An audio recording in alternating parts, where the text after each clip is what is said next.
Well, it's a great pleasure to welcome Owen McConnell from Zendesk to What's Next. Owen is the Director for Commercial Sales for the EMEA region, and you've got quite a big portfolio actually, Owen, and it's lovely to have you with us. And thank you for joining us all the way from Ireland. Tell us exactly where you are and make us jealous, please. Yeah, well, Aki, thank you very much for the very kind introduction. I'm sitting just south of Dublin in Ireland here in a place called Greystones, down beside the sea here in County Wicklow. So, nice sunny day, which we don't always get here, but things are good. Magnificent. Well, listen, it's a great pleasure to have you with us. We're not going to talk about sport because I think that it's a very touchy subject here, especially when we talk about rugby. And I know that there are some really, really amazing players and some fantastic teams that come from your region. So, you must be coming out of rugby season, and we're heading into rugby season. So, yeah. I guess it's been. I guess the whole world has changed. I mean, we talk about rugby with such passion, but since COVID-19 was announced a pandemic and started, affecting all of us in March last year, it's kind of difficult to believe where we are and where we still are, because nothing much has changed, has it? No, for sure. I mean, when we look at even something as important as a Lions tour, I mean, I think we all love our rugby. The dynamic of what's going to happen come kind of July and August in terms of the touring team coming down. They're already changing schedules. I think pretty much as we speak, the number of venues have been reduced, et cetera, et cetera. But first things first, we have to come down and beat you. That's a very important thing. And we're a little bit upset here in Ireland. We don't have enough Lions from the Irish perspective, but we do have a great history of Lions rugby coming down to South Africa, going back to Willie John McBride and his famous team of 1974. He came down and I think he gave you guys a bit of a spanking, I seem to remember. I'm trying to forget that, but I mean, really, you guys blamed the South African COVID-19 variant on this tour and cancelling this tour, which is use any excuse you like. But I guess the day will come and things will get back to normal. But certainly, Owen, I mean, the world has changed, and you guys at Zendesk, really focus on customer service. And I want to talk about Zendesk in just a moment, but it's just been extraordinary as a person who deals with businesses, as a person who deals with consumer facing. How COVID-19 has impacted business in particular, and the customer experience. It's been extraordinary how many organizations haven't changed their customer experience to deal with the changes that COVID-19 has brought on to business. What are you seeing? Yeah, I mean, listen, we've seen an unbelievable acceleration of business in relation to kind of this kind of digital transformation that companies need to go on their journey in order to continue to be, in some cases, to continue to stay in business, and in other cases, just to continue to be successful and to be competitive. So the acceleration into the digital space is absolutely incredible. I mean, we see numbers of up in the high 90s, 98% of mid-sized businesses have adopted some form of new technology since the pandemic first hit. And when you think about it, it's something which is a necessity in most businesses, because a lot of small businesses aren't geared up for this. You're talking about a seismic shift in business culture from businesses that might have been used to, for example, a retail business where you're used to walking in and out of your shop. Now, how do you serve that customer? And the only way to have done this, obviously, was to use technology, and not just technology which is affordable, but technology that actually allows you to get up and running really quickly and provide a customer experience which allows your customer to think, wow, that was a good customer experience. I want to come back. So that I've now replaced the in-store look and feel with something which is virtual but still feels personal. That's a very, very difficult challenge for a lot of businesses to overcome. No, it's a massive hurdle, and I guess even businesses, Owen, that were already digitally transformed, that had moved from a bricks and mortar space to online presence. I mean, even those businesses have had to change and transform, because I think that many businesses and even as consumers, we're all still learning so much about the transformation and the change that's happening to the customer experience, as you spoke about earlier, and the changing face of the consumer and technology. I mean, these changes are really extraordinary and massive. I don't even think at Zendesk would have ever predicted this kind of change happening so rapidly. Can you tell us and just break down a little bit deeper into those particular changes that you're seeing? Well, I mean, I think, yeah, and if we break it down, it's very interesting on how a company like Zendesk, for example, is a facilitator of this change. And you're right, it's accelerated massively due to the change in the circumstances. But if you break it back down to, just try to get your head inside a business that had people on seats doing something one day, and the next day you're all at home. And how do you then facilitate that change? We're very lucky here in Zendesk. We are a cloud-based company, so we supply cloud-based services. So what do we need? We need an internet connection or a mobile phone, and actually we can still operate. That's not the case for the vast majority of businesses we're talking about. So they not only have to get people connected, but they've then also got to introduce processes behind that to still continue to keep the lights on, to continue to do business. That challenge is absolutely monumental. So it's really kind of baby steps that we've seen. So some companies that are in the bigger enterprise space, they're already on this journey. So they're probably already semi-digitized already, and what they're really doing is accelerating that transformation in order to open up new channels of commerce to serve their customers in a better way. But what about the mid-sized business that's probably been thinking about this maybe as a strategy in previous years that are now forced to do it immediately? That's tremendously complicated. So kind of companies that are kind of cloud-based, mobile first, like Zendesk and other providers, are able to facilitate solutions which allow them to kind of get back up on their feet. And we see this with amazing e-commerce solutions, for example, where you can actually get your business up and running very, very quickly in a very dynamic way, where you're using the expertise of what you already knew, but you're just bringing that online. So, it's not about replacing people, it's about utilizing people, but in a different, in a different method, but trying to do the same thing. Super challenging, but at the same time, I think businesses reacted in the most phenomenal way. And we hear this comment and this kind of word like the new normal. Yeah. Aki, we hear about it all the time. What's the new normal? And it's like, well, is this now normal? So, I'm speaking to you from Greystones in County Wicklow. This is my office. A year ago, I worked in an office. So that's that kind of mind shift that people have got to come in this journey. But it's a fast moving ship. We've got to get on this journey very, very quickly in order to survive.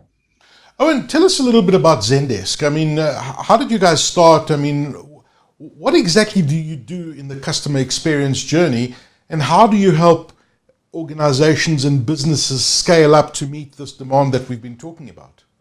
Yeah, it's a good question. So I'll go into a little bit of the history of Zendesk in a minute, because we've been over 14 years at this game of kind of looking at customer service. But Zendesk, in effect, is an application that's designed to improve your customer service for your customers. So if you think about it, I mean, how do you make a customer happy? You give them an experience that's intuitive, that's easy to use, easy to access. That's actually what we talk about is conversational.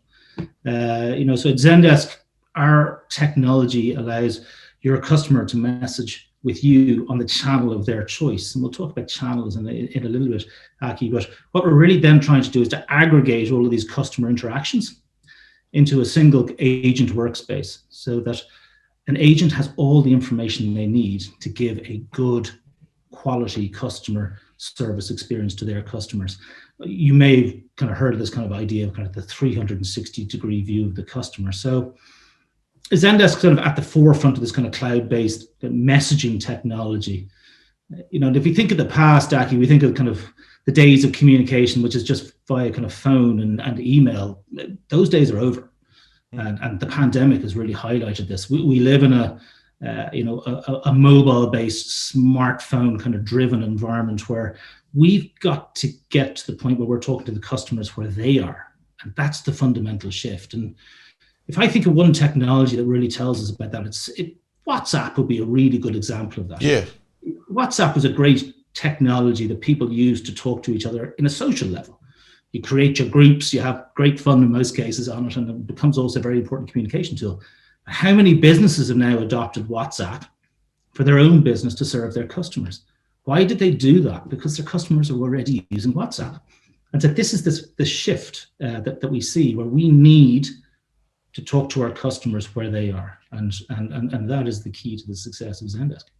And I guess, you mentioned WhatsApp, for example, and, you get companies that are multinational, and WhatsApp might not be relevant in the country that they're operating in the other country they're operating in, but it might be valid in the country they're currently operating in. So what I'm saying is that everyone's using different platforms. Does Zendesk pull all those platforms in, and can you use different platforms and say one country on WhatsApp, the other country on Messenger, or whatever it is, Snapchat, for example? Are you able to put in and aggregate different channels?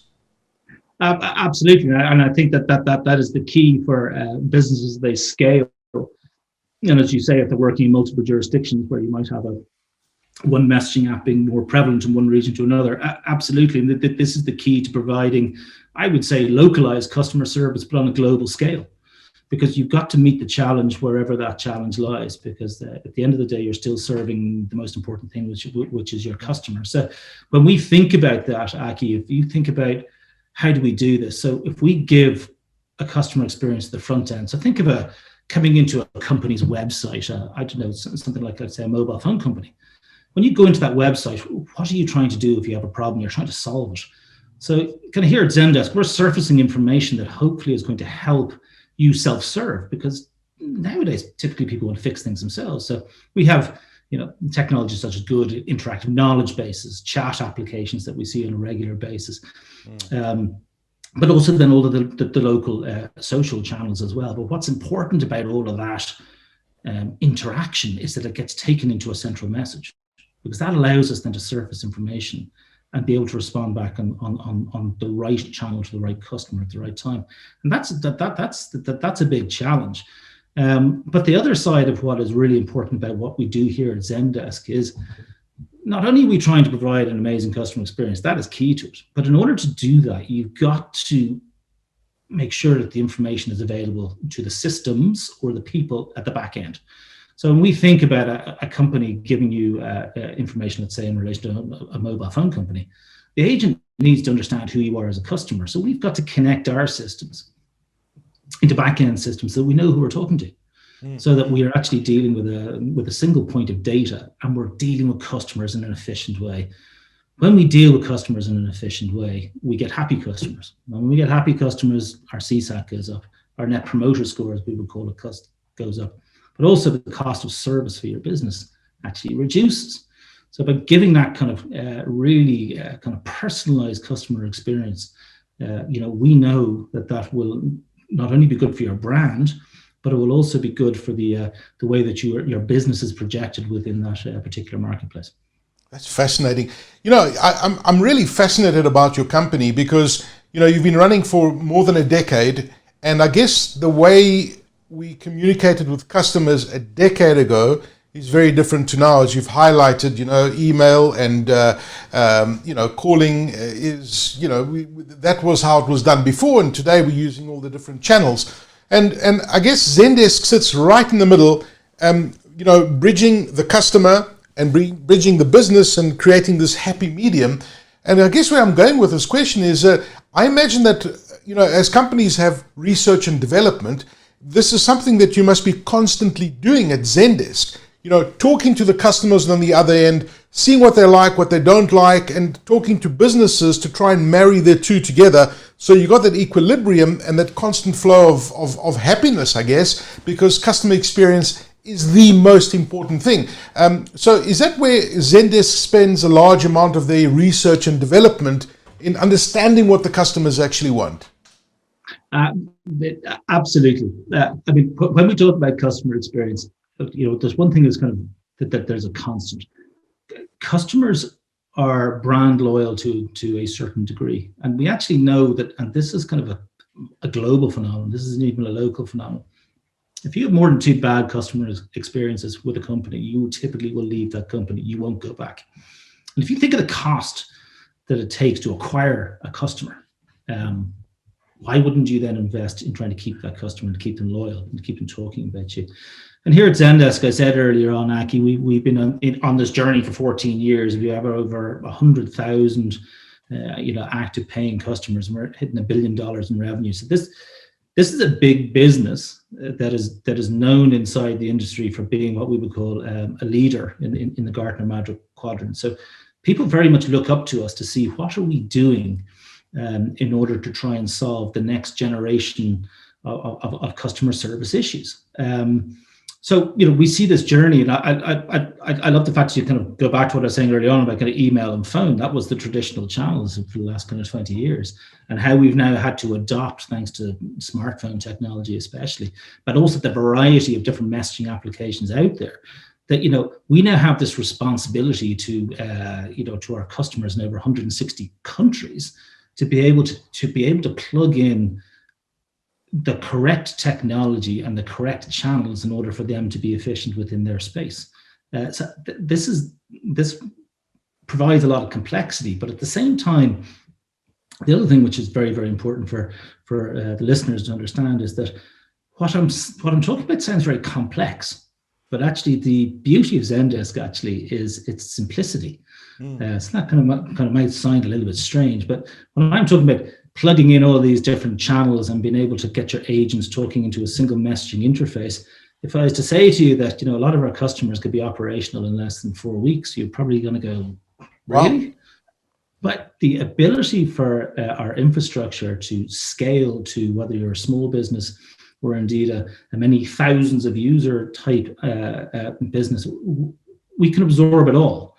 What we need in order to be successful is to have our customer to have the vision of what they want to do, to have a process in mind, and then we can facilitate that process inside Zendesk and really become something very important inside your business very, very quickly. And that's one of the key differentiators that we see. When we talk about digital transformation in the traditional, let's say, enterprise space, we're talking about projects that have taken probably years, even to surface up to the point of actually starting something within the space. We here at Zendesk, we're not interested in that kind of digital transformation. What we're here to do is to provide an infrastructure where you can have your email and your phone and 1 or 2 social channels up and running within a couple of weeks, and then scale out your processes on the back of that as your business becomes more complex.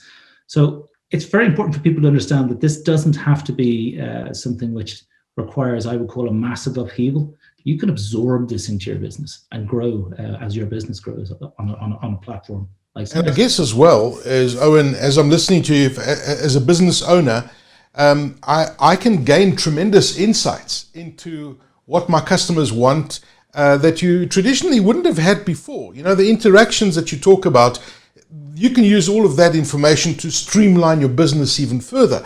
And I guess that when you look at where Zendesk is today and where Zendesk was 14 years ago, as we touched, I mean, there's constant evolution taking place. Customers are constantly evolving.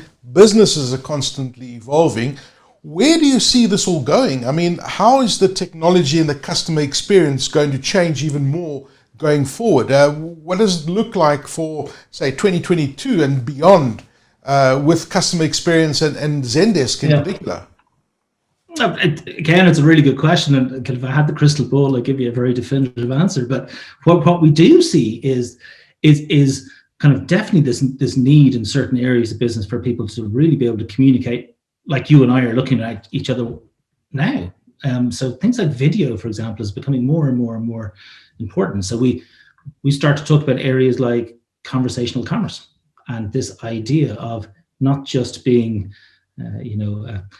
a ticket, a number, a thing, but actually being, a face-to-face human being where you can now go and have, shopping experiences by talking to personalized people or talk to your financial advisor, through the medium of video. So all of these kind of things actually are starting to enrich the notion of the conversation and the notion of the message. There's no doubt that there is an acceleration on this thing of what they call the digital tipping point, which is something we're very conscious about in Zendesk and how that's going to impact on business culture and business life.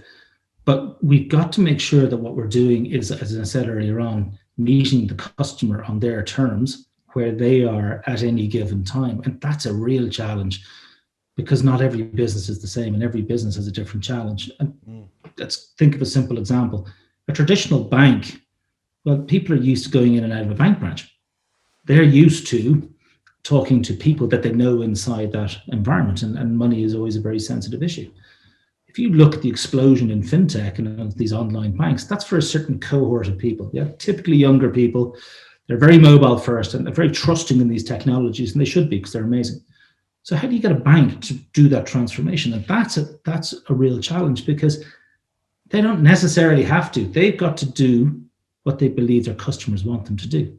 You asked the question, what do we do in Zendesk? And why are we always changing and evolving? It's because our customers are demanding it. And if you're not evolving through the technology and what your customers are asking, you're standing still. And we know that will cause real problems in the short term, even for businesses like Zendesk. Absolutely fascinating. And it's been such a pleasure chatting to you, because customer experience is the one thing that comes up over and over again. It is it's at the forefront of everything that every business does. You get the customer experience wrong, everything else collapses. You can have the best digital infrastructure in the world behind you. If your customer experience is wrong, it's going to collapse underneath you. Owen McConnell, thank you so much for joining us, Director for Commercial Sales in the EMEA region for Zendesk. Absolute pleasure. Thank you for making time from just outside Dublin. I hope we have a fresh pint of Guinness. Think about us, because we don't have the freshness of the Guinness here in South Africa. So do enjoy your weekend and your round of golf, wherever you're going to be playing. Thank you for joining us, Owen McConnell. Aki, thank you very much. I'll buy a pint later, and I'll toast to your good health. I'll be thinking about it. Cheers. Cheers.